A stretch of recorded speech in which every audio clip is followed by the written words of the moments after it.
Alright guys, we're back for another 2024 Supercoach video. This one's going to be a bit different. It's going to be going over some preseason reports and stuff like that. Originally, I had it set up in Supercoach in the notes section. Then I realized you can't see that on video. At least you can, but like it will be blurry. The font size is too small. So I've got some notes here that I've wrote. It's just a couple of points per team. It's not like the entire training notes and stuff like that. If you're looking for that, go to either club websites or Big Footy boards. You'll find something there. Not every club here I brought up. It's kind of just the relevant ones.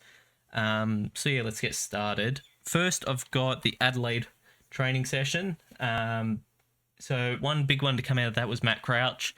Apparently he's looking real good. He's looking real fit. He's probably in, some people saying the best shape of his career. We'll see how this goes. 490k, there's definitely room here for him to make money and this to be like a very positive pick. Not one that I'm thinking I'm going to jump on. I think he was in my first team. I don't think he's been in my team ever since. Just, yeah, a bit too much risk in this pick for me, to be honest. But looks good, looks fit, he's playing around the ball. If that's what you needed to hear to pick him, then you've got what you needed. If you were still hesitant like me, I want to see game film of him doing this type of stuff, then I'll make my decision on it. As for a rookie from Adelaide, I believe it's Oscar Ryan. There he is. Oscar Ryan. Looks like he might get a gig. He's been pretty impressive during the... I think they've had 2 training sessions now, like full open training match sims. He's impressed both times. Wouldn't surprise me if Adelaide do have a bit of a change in their defensive structure because they are kind of liable to giving up some big scores. So yeah, I wouldn't be super surprised if round 1 I see a guy like Ryan named. There are a couple other guys which I haven't got notes here on, so I'm not like super Borlassi or something like that. I don't know how you pronounce the name. Borlays. There's been some notes on him. Some are good, some are bad. Some are saying that he's going to need like a bit more time to develop before he's like a regular in the first team. But yeah, so you got Crouch looks good. Ryan is looking good. He's on a good track for round 1. There's some potential there. And then Daniel Curtin, who I really wanted to go to West Coast, didn't make it there. Looks like he's not going to be fit for round 1. He's dealing with a leg injury. Round 1's currently in question, with people putting it on more unlikely than likely to play in round 1. Still a possibility, but he would be playing through an injury if he did play in round 1. So for Supercoach, this probably means you don't have to start him. It's 170k that you could turn into 120k rookie, 123k, and then bring him in later on as a downgrade. Adelaide do not play in round 0 for memory, so we don't get like an early look at the team or anything like that. But yeah, I think Curtin, you're pretty safe to just skip on this at this point in the year and then reassess once he does get named, which it doesn't sound like the injury's too serious, but maybe we're looking at like round 3, round 4, around that time period. But yeah, that will be good for upgrade season to kind of like start off cadency with 40 trades. Next, we're on to Richmond. Probably the most I've seen is talking about, I don't know how you pronounce this, Trezize, I don't know. He did play 1 game last year, scored 93, so he is an elevated price guy, but it looks like this guy is locked in to play. I think this guy is going to be their replacement. They've had a couple of guys retire down back over the last couple of years, and with the new coach, Adam Yuze, I think this is a lock in. If you want to pay up, you are paying about 80k extra over a rookie, or say you've got Curtin and you're looking for someone, I just want someone to play, 30k more, you get, damn, I really wish I knew how to say the name. If I looked up game film, I'd find out how to say the name, and you know what? That's exactly what I'm going to do. Actually, turns out I was right the first time. It's Trezize. Yeah, so he looks like he's going to be playing round 1. He's looked super impressive. He kind of gives him a little bit down the back, which Richmond are needing. I think that they've just kind of got a bit too old down back. Next one for Richmond is Tyler Sonsi. I believe that's a pronunciation. See what, I don't know. Yeah, he's a forward in this, isn't he? So he's getting some mid-time in practice. It is with the twos, though. He's not playing in the first team. That could just be to kind of split up the team a little bit, get him to go against, Taranto, Hopper, those type of guys. But there were people missing from training. So there was no Dusty, no Prestia, a couple other their big dogs and stuff like that weren't playing. So I think this might mean he's still out of the team, but it's someone that could come in later on. Maybe if he puts up a couple of good VFL performances, he could work his way in. But it's good to see he's playing midfield instead of a weird forward role. And then on the other side of that, you have McAuliffe, who actually is a midfielder in this. Kane McAuliffe, I don't actually know McAuliffe or something like that. He was playing midfield with the first team. He was, lining up with Taranto and stuff like that. So he could find time, whether it's a round one deal, just because, like I said, Dusty wasn't playing. I don't think Shea was playing, and I know Prestia wasn't playing because Prestia's, obviously on injury management. So we've got a couple of guys from Richmond here that could find a way into the team. I think obviously the best of the three was I forgot how to say it. Trezise. We'll see what's going on with him. I think if he's an interceptor down back, I don't know what his height and stuff is. If he's an interceptor, then he's going to be great. I'd actually pay up for that. But yeah, just because Adam Yze is coming from the Melbourne system where they had guys like Lever, May, Salem. So if he's going to try to implement that, I think this is a room for a bit of investment. Next, we're on to Melbourne. So obviously the big story with Melbourne is Clayton Oliver. So obviously there are problems behind the scenes, nothing that I really have the education to get into. But there's no timetable on his return for now, but he is getting fit. So he's practicing. It is away from the team. That came out yesterday. So we could be looking at around one thing, but if it does come out that there was a bit of substance abuse and substance issues, the AFL could hand down a sanction that would have him miss a couple of rounds. I think for now, for Supercoach, it's best to avoid the pick, just because we don't know everything that's happening. And I think from Clayton's perspective, he could use some time away from footy to just kind of get his head right. But that's what the off season's for anyway. So next we have someone that could be our first big breakout candidate, breaking out into the top high echelon Supercoach players, is Trent Rivers. So he's practicing almost completely as a midfielder. He's obviously getting some defensive reps, but it looks like he's going to play in the midfield this year. Whether that's a plan B for if Oliver misses, or Brayshaw missed all the finals last year because the Maynard hit, which Maynard should have got suspended for. We'll see what's happening with Rivers. If he plays as a midfield, just because of his body and his style of play, I think he could be a very, very good midfielder.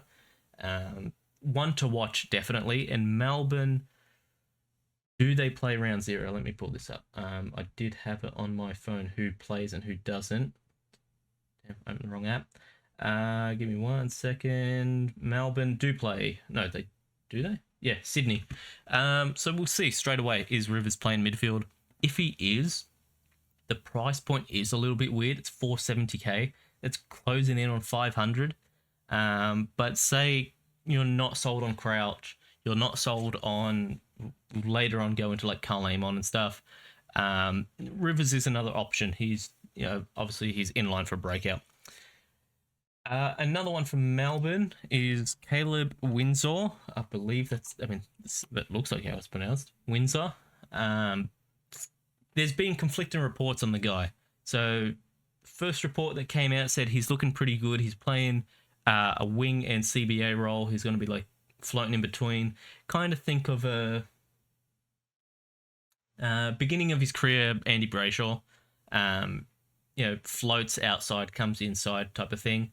But then the most recent practice, I did see some reports saying that he looked like he was really, really struggling with pace of play. He's got a very slim frame. He might not be AFL ready just yet, which leads me to believe he'll probably spend some time in the VFL to get started. Or else we could be looking at like a Josh Ward situation from a couple of years ago now. He was just too small and not ready for AFL. That he had to go down, get some VFL reps, get his body right, get the decision making right, stuff like that, and then move up. I think that's what we're going to be seeing here with Windsor. If he does get a game, maybe you could go with him being your final mid or like a bench mid or even a forward. But I think for now, I'm going to stay away from him just because when you see reports that are conflicting, I do tend to go on the negative side just to be cautious with everything. And last a little bit, if you saw the team update video, which would have gone up before this, Bailey Laurie is looking pretty good in practice. So it looks like the Melbourne forward line, they've kind of got everyone back now, Fritsch and everyone, Van Rooyen and stuff like that. So the two standouts from both practices have been Bailey Laurie and Kay Chandler. Chandler's not so much an option just because of his price, and it really is just goal kicking. 360k, there's not much room for upside for a strictly goal kick scoring type of guy. But Bailey Laurie, 125k, it's a rookie pick. Did get a couple of games in last year, wasn't too impressive, but in preseason, I mean, Melbourne's defense, even if you go to their twos defense, is pretty good. So if you're getting good shout outs and stuff like that by playing against that defense, I think you're doing pretty well for yourself. So yeah, I think Laurie's someone that you could have a look at. Going from Melbourne to the north of Melbourne, we've first got to start with one of my mates who I do hate seeing injured, but Eddie Ford is injured. We'll see how long the time frame is. I haven't looked at it. I don't really care about it, but if he's injured, I believe that like the general consensus is that Zane Duursma is going to be starting on the wing for North. Heard good things, obviously coming out of the draft class, that like he's even more talented than Xavier Duursma, which I mean that's not a super high bar if I'm being honest, but hey, if he's a good player, it's pretty good for Supercoach. Another rookie that you can pick, especially with news that we'll go on to a bit later with Jed Walter being injured. He's done either his collarbone or his shoulder, something in this region over here. So it gives you another option forward, gives you another option in the midfield. The only issue I have here is if he's playing over Eddie because he's injured, is Eddie just going to come back in once he's fit, right? But yeah, it is what it is. I think Duursma is going to be a good player and a good pick. Next, we're going on to a David King report here with the midfield of Davies, Uniac, there's multiple journalists now that are saying this. He's primed for a huge year. He looks in great condition. His body's really built out now compared to what it was when he started and like a couple of years through that period. Even last year, like you could see like he's put on big muscle and mass and stuff like that, but it was just kind of learning how to control it and stuff so you're not getting injured all the time. I think this year he's finally got through to it, and he's obviously got a great coach in Clarko. So looking for big things from LDU. The other one is McKershaw, who I'd imagine everyone has in their team. 63%, probably should be closer to 70, 80%. I don't see a reason not to have him.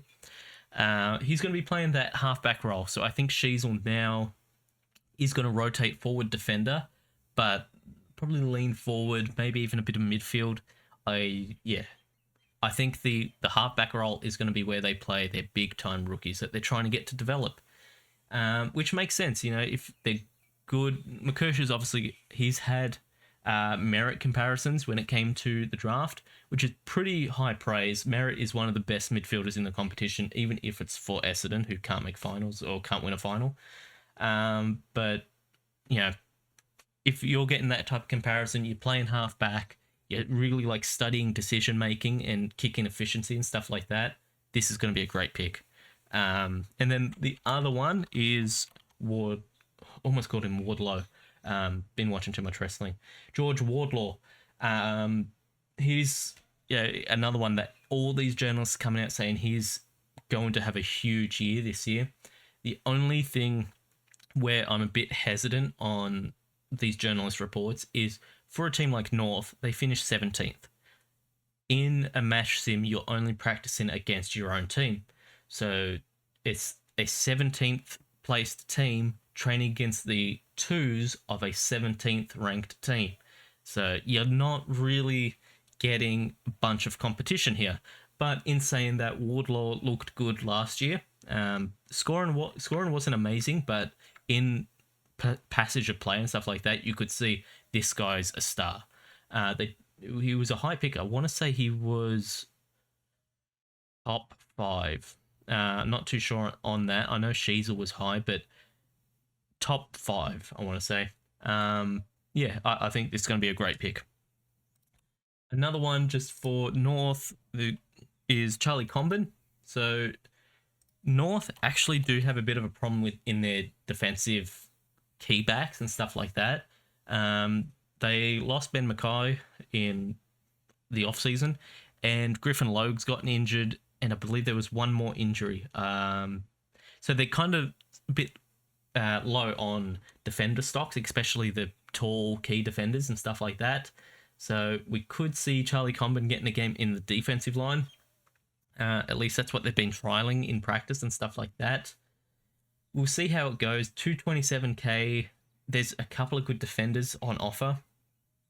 So maybe as a forward, and if he's playing good in defense, I don't know. I don't think this is really a pick, but it's something worth bringing up just because, hey, it's a player that's going to play that, people might look at.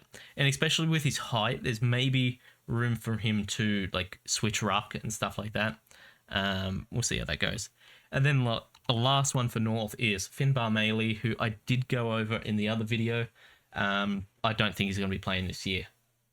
He looks a bit too green. A lot of reports are saying there's potential there, but it's not AFL ready yet. I'd imagine he's going to spend the year in the twos, come up next year, and probably play a backup ruck role next year. Just not ready yet. But he looks like a good player, so maybe there's a chance late in the season. Now, onto these guys. At least there's some positive things for me to look at. We're going for the Eagles. So first we've got Harley Reid. Not really much to say here. He deserved the number 1 pick. It's actually exactly what I've written. He deserved the number 1 pick. Everything he's done so far is a huge tick for the team, huge tick for everything. It was correct play to not split up the picks this year and probably look at splitting them up next year, because let's be honest, we're going to finish 18th again. At best, we're going to finish 17th. We're still not a good team. We're going to get beat by 100 points at some point. Harley Reid is good to go. There's talks of him playing Nick Dacos's role, which is you go into the midfield, and then when you're not in the midfield, you're playing halfback. That's probably the best role in all the footy at the moment, because you get all the touches and stuff like that. So it's good on the stat sheet. Next, we have everyone's favourite Elliot Yeo. So last year, Elliot Yeo had a huge ownership rate before the season started, and he got injured. He didn't play round 1. There was an injury this year. It was a calf issue, but this was I want to say November we're looking at. So with Yo, he's playing. Apparently he's super fit right now. That's what I'm hearing from the Eagles camp and everything like that. Is Yo's in great condition.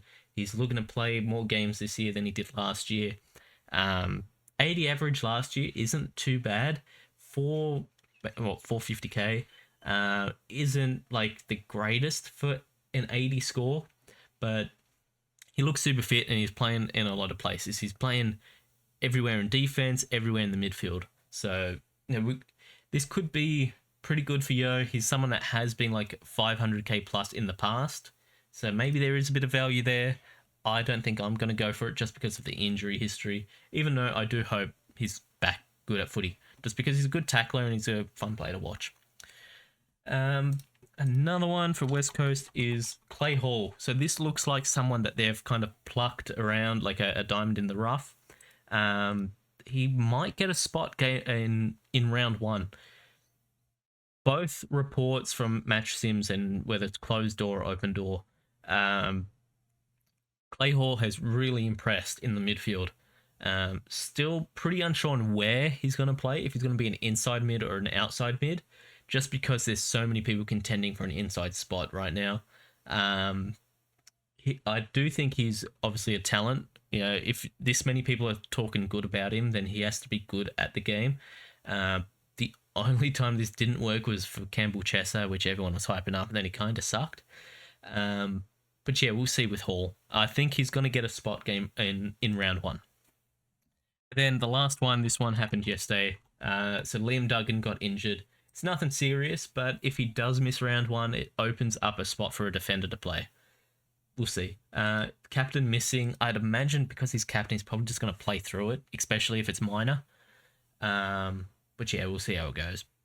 Next, we're staying in WA. We're going to Fremantle. So the only important player, honestly, from Freo for preseason reports is Nat Fyfe. I've got here, I'll read it verbatim, not hurt yet. He's 32. Give me 1 second. I'm going to look that up. Yep, he's 32. Going into, he's been playing forever now. This mid-forward thing, we'll see how it goes for him. Obviously, last year was not a good year for him. If we go, how much did he play in 22? Yeah, I do remember him missing a bunch. Yeah, I mean, his kicking is what's holding him back as a forward, but yeah, we'll see. Right, like there's potential. All the reports are saying he's looking fit. When he's playing in the midfield, he's laying tackles, and there was obviously. So I get most WA news from I think it's Ryan Daniels. I know on Twitter it's like AFL Rhino or something like that is his tag. He was saying Fyfe looks amazing right now. Like in terms when you put his age and how much like there's a lot of mileage on those legs, right? So yeah, he's looking good. I think for now he's someone that you can put in your team. Just be ready to have to trade him out. That's probably my view on it. Now the wing spots. There's a fair bit of talk on the Freo wings. So Heath Chapman looks like he's going to be on one side, playing more of a defensive wing role. We'll see how that goes. It's not the best role for Supercoach for scoring, but at 250k, can he get to like a 70, 80 average? Maybe. In the team update video, I compared him to Liam Stocker from last year. Completely different roles, but like I'm talking from the role they're playing in Supercoach. I think he could probably service as a D6 for a little bit, put up just a fieldable score that's better than rookies. But then in saying that, we've got a couple of good rookies for the bench this year. But yeah, that Heath Chapman looks like he's going to be playing a wing. If that's enticing to you, you just want someone that's playing, then there you go. You got a good pick there. He's in my team. And then on the opposite side of the wing, you've got Jeremy Sharp, who I believe was delisted by Gold Coast and then picked up by Freo.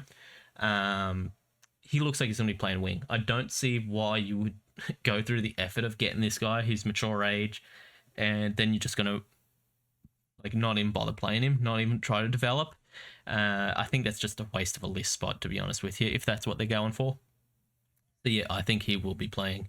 as more the offensive wing role. So just imagine it's kind of like a rotation type of thing.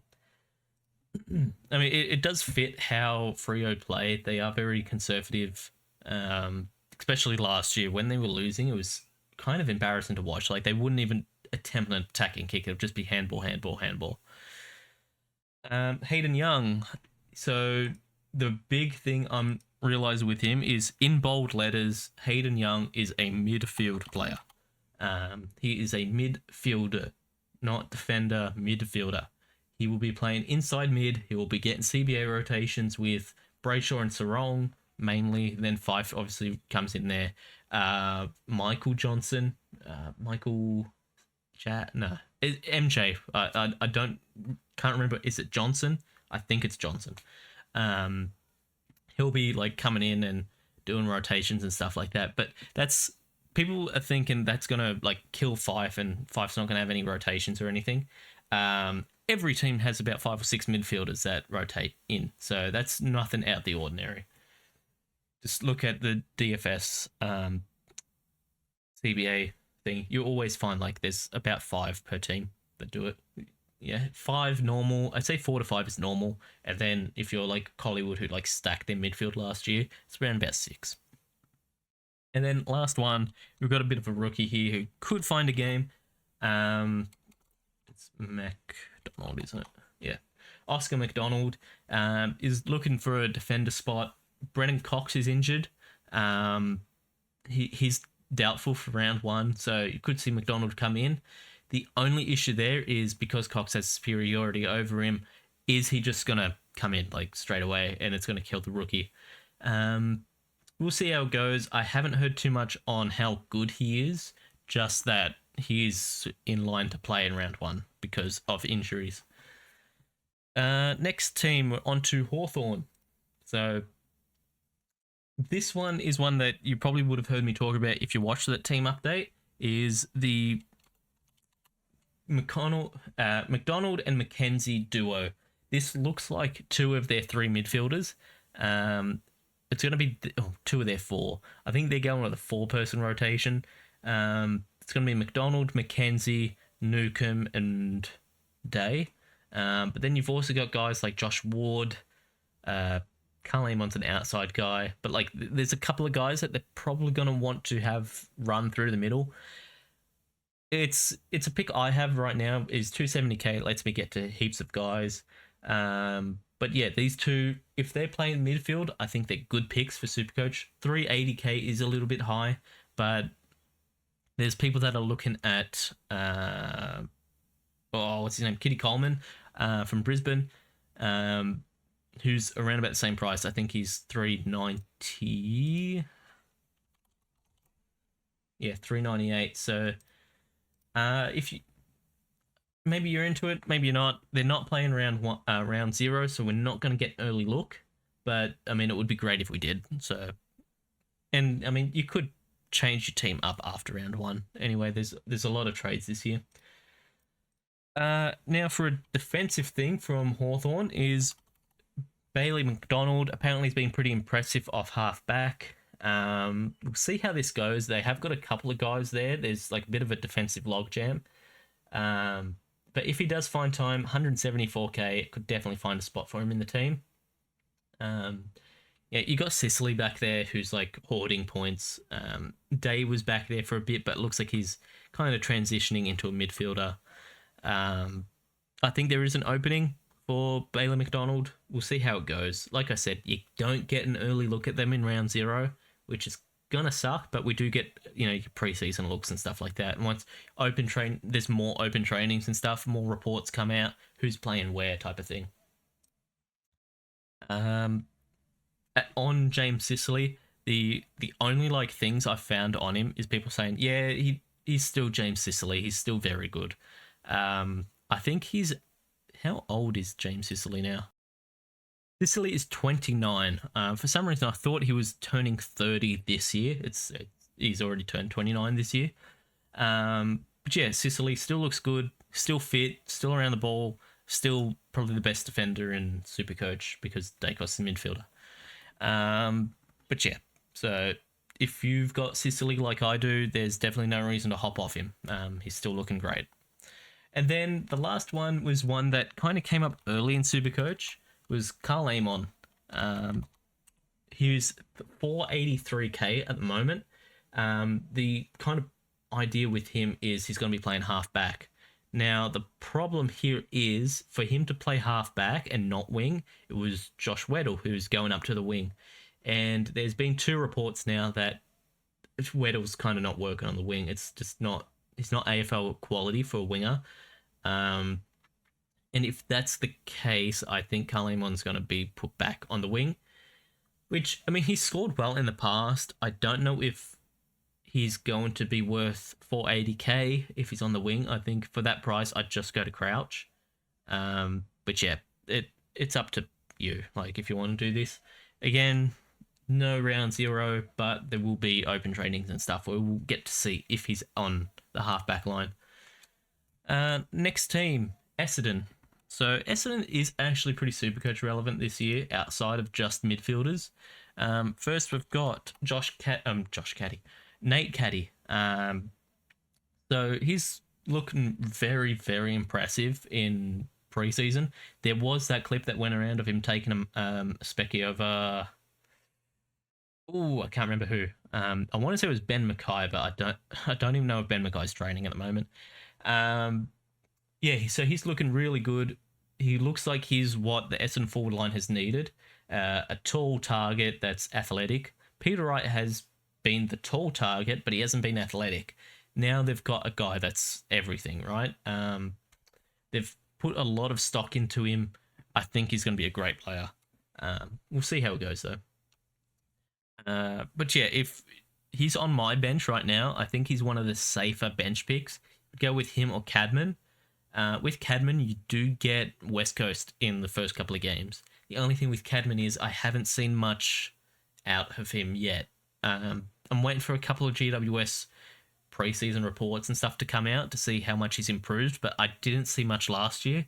That could have been like a supply issue getting it to him, but yeah, I don't know. I'd prefer Caddy over Cadman right now. And then another player I really love watching, and I didn't realize this is only his, 2024 is going to be his 3rd season. Nick Martin. He's potentially playing halfback because of how hard it is to get him into the midfield. And their forward line looks pretty set now with guys like Caddy, and they've got Archie Perkins who's trying to play midfield, but I think he's going to end up as a forward as well. I think Nick Martin is going to actually play on the half-back line, which, if that's the case, he's a beautiful kick of the footy. He's just not a good defender, which could get him kicked off the half-back line, honestly. Could get him kicked out of defense, because he's not a good tackler or a good defender, let's be honest. But yeah, he's a super fun player to watch. For someone that's going into their 3rd year, to be almost 500k, almost a 90 average player, he's very, very, very good. Someone that, honestly, I would take over Crouch. I'll put it that way. And then you can't get through Essendon without talking about Discord's favourite, Jordan Ridley. The problem with Ridley, and I did bring this up in the other video, is Essendon's whole Big Footy board is talking about how they have a problem down back when it comes to contested marking. They've got a lot of guys who aren't good at it, but they do have one guy who's by far their best interceptor and kicker in the team, and that's Jordan Ridley. He's won their, I don't know what their award's called, but it's their version of best and fairest, like the team version for best player. Ridley's won it now multiple times, so I think he could cop a man-on type of job, a lockdown defender. But other than that, I think he's going to be pretty opened up. Guys like Mackay coming in help. I think Laverde, if he's fit, will help. Who they get? They lost Zerk Thatcher. They did lose a couple of guys, but I think Ridley is pretty opened up. That's what I've wrote, that he's going to be opened up. But there are marking problems there. I think if they're against a team with 2 bigs, two big forwards. I think Ridley's going to cop a lockdown role. So I don't know. I'm not going crazy over it. 530k. He could definitely average 110 and be worth 530k. Like he could definitely average the same amount as Dan Houston or Luke Ryan, right? Like I could definitely see him in this bunch. But next is the last one. We have Port. Port only put in for a couple of players, but number one is Butters. Butters looks like he's going to be a Brownlow medalist winner this year. The reports on him are he is fantastic. He took last year having what was basically his breakout year last year. I think he was good the year before. Last year was like his big breakout year, right? Yeah, going from 96 to 113, 114 basically. Yeah, last year was his breakout. I think it's just going to continue this year. I don't see a step back or anything like that. I don't even see him stalemating. I think it's going to go up again. I think he could break like 117, which would put him as a top 5 mid, which if you said, yeah, Zach Butters is a top 5 mid, I don't think you'd get any argument from many people. So yeah, if you've got Zach Butters, obviously go for him. I didn't write it down, but I do remember now with Rosie. Rosie's just on a bit of management, load management and training, so there's nothing wrong with him, I don't think. I think it's just, yeah, put him on a little bit of management, make sure he doesn't hurt his body, anything like that, because he did get a couple of small injuries at the end of last year. Onto a rookie for them, he's in the midfield, is Josh Sin. He's playing halfback in training with the ones side, so they're doing, you know, ones versus twos. He's playing halfback there, but I think this is another David King report. He didn't take any kick-ins, so it's kind of just he's on field. He'll get the ball kicked to him every now and then because, you know, moving it through the defense, which is how Port kind of work. But yeah, I don't think this is going to be a great pick. I don't even think he's going to play round one. He has got a couple of years in the system now, so maybe they want to see what they've got and they're going to force him to play. Yeah, I don't know. He played one game in 22 and then 3 games in 23. Yeah, four games played over 3 years. I don't think this is a pick. I think he's just going to be, you know, run his course and then get delisted. Then we have Jordan Sweet, who I guess people didn't really think much of, but he's been lighting it up in practice for them. He's, from all reports, been a pretty impressive ruckman for him. Soldo is out. He's got, I believe it's a hand injury or it's a finger injury. So he's not playing, which is making Sweet play ruck in the first team, but I think he's impressing so much that he's going to get a spot, even if it's a backup ruck role. I think for 150k backup ruck, think of Samson Ryan from last year, or was it the year before? You can still get a pretty good score out of backup ruck for this price. Make some cash, move him on. Maybe Soldo gets injured and he's the actual ruck one. Or maybe they're just not impressed with Soldo once he does come back. And then last bit, I mean, it's nothing huge, but Ollie Wines is back in the midfield. They're not going to try with the wing and half forward thing anymore, supposedly. It is preseason, but yeah, supposedly Wines is back in the midfield. He did win a Brownlow in the midfield, so let's not act like he's a completely terrible player. It was one of the most undeserving Brownlows, in my opinion, but, you know, he did win a Brownlow. Average 105 in 22. I think he was still playing midfield here. Obviously, he can put up some big scores, and his touches and stuff are crazy, right? Like, for a minute there, he was like a 40-touch machine. I think it was 21 he won it. 112 average. I don't think he's going to get that high. 460k, you are kind of pushing it a bit. I think I'd prefer Nick Martin for a little bit more. Yeah, but that's what we've got so far. Haven't gone through every team. Haven't honestly wrote notes for every team. I only wrote notes for teams that I found important. We'll go through this again in a couple of weeks once there's a bit more notes out and stuff like that. But yeah, if you found anything helpful, leave a like. If not, It's been Big Tasty. See you all next time.